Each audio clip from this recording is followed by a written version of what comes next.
Какви са основните цели, които се надявате да постигне проектът Basketball Including Games? Всъщност целите са отвъд това, което е разписано в самия проект. Целите са да се демонстрира един съвсем нов, адекватен на динамичната действителност управленски модел за спорт за хора с увреждания и такъв за конвенционални спортисти.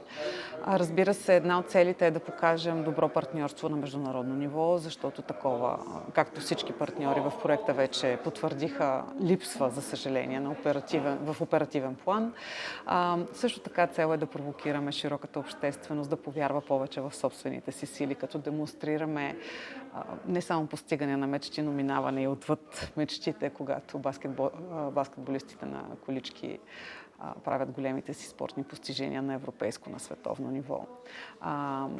И не случайно искаме да домакинстваме точно тук в България едно такова голямо международно събитие, в което да поканим участници минимум от 10 страни от Европа и не само от Европа, което да насити пространството с емоции, с постижения, с надскачане на собствени лични и спортни възможности, така че да се погледне на баскетбола като обединяващ крайъгълен камък за надскачане на собствени бариери и за постигане на по-широки цели в нашето съществуване като хора въобще.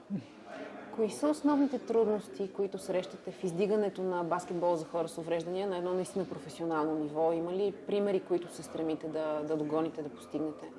Баскетболен клуб за хора с увреждания Левски е един много добър такъв пример. И той е чудесен пример не само на национално ниво, но и на балканско и на европейско ниво. Разбира се, че в нашите амбициозни цели ние искаме да бъдем и световен пример. Това предстои, вярвам го истински, защото момчетата и момичетата, вече имаме и момичета в клуба, които спортуват, всеки ден ме мотивират с тази вяра, че това ще се случи. Разбира се, много е трудно да се погледне на хора с увреждания като на можещи и перспективни спортисти. Тази стигма, наслоена в обществото като цяло, но и в спортните среди също така, е най-голямата бариера. Много често хората не виждат възможността, виждат ограничението, виждат количката, а не човека, който стои в количката. Не виждат изключително безумно добрия, грациозен дрибъл, който прави спортиста, а виждат, че той не тича, спринтира на колела. Всъщност стигматизацията в обществото и в мениджмънта на спортните среди въобще е това, което най-много препятства развитието на спортните възможности на хората с увреждания. Това ли е една от основните мисии, които бихте искали да постигнете с този проект, а именно да се преборите с предразсъдъците, които са така дълго наседени у хората? Безспорно това не подлежи на коментар.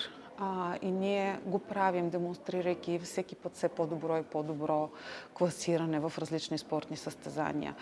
Не случайно се гордеем и с факта, че станахме втори в нашата група на Европейската купа, в нашата група в Европейския шампионат по баскетбол на колички. Това е само в рамките на 3-4 години от създаването на нашия баскетболен клуб. Няколко години сме държавни шампиони, вице-балкански шампиони. Това са удивителни постижения, с които малцина не само в България могат да се похвалят в който и да е спорт. А в групов спорт е още по-трудно да съчетаеш балансирани, така добре напаснати постижения, умения, визия, ако щете, за да постигнеш подобно класиране в подобна конкурентна среда.